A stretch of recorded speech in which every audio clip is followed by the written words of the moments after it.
आज ना असा पाऊस पडतोय की तो पाऊस बघून असं वाटतंय की हा पावसाळा चालू झालाय. दार ओलं झालंय, चिखल झालाय, चिखल झालाय भरपूर.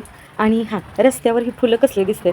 आता बघितली की रस्त्यावर फुलं पण दिसतात. फुलांचा सडा पडलाय. तर तुम्हाला माहितीच आहे की आता मिलिटरी भरती जी ट्रेनिंगला मुलं गेली होती तर ते आलेत.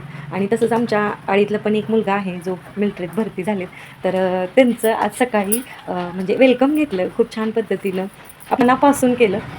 तसं मी पण गेली होती. तुम्हाला दाखवते. मी पण त्यांना ओवाळायला गेली होती.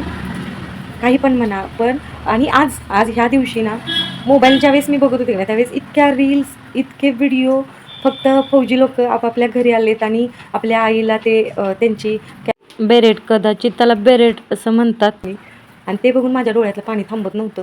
कारण मला असं वाटतं, की एक मुलगा ज्यावेळेस आपल्या आईला त्याच्या डोक्यावर बेरेट घालतो आईच्या, आणि जे आईचा चेहरा, त्या मुलाचा चेहरा बघून मला असं वाटतं, की ती आई म्हणजे मी आहे आणि तो मुलगा म्हणजे माझा मुलगा आहे. आणि त्यामुळं मला इतकं रडायला आलं होतं आणि ते रडून माझं आता डोकं दुखायला लागले.